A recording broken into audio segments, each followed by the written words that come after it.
I feel like this career actually chose me. I was working as a product development specialist at another company, and then got laid off because they were doing like budget cuts, etc. And I had been styling this entire time since I started school. I've always wanted to be in fashion. I have my own clothing line with two of my best friends called Broken Living.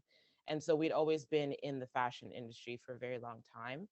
And so after I had gotten laid off, it was more of a, okay, what's next? Now I have the opportunity to kind of design my life and my future.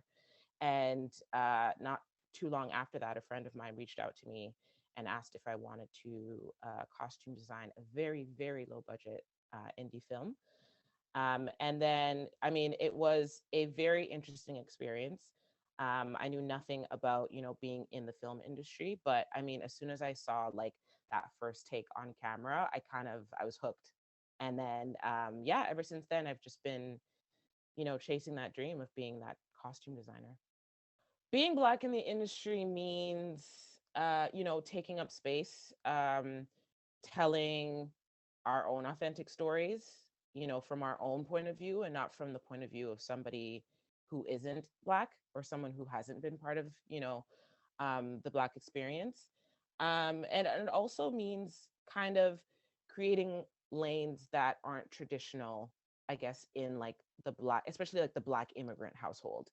Because it's like, for me, growing up as a Ghanaian, it's like you're going to be a nurse, you're going to be a doctor, you're going to be a lawyer. And it's funny because when I started school, I was going to be a lawyer.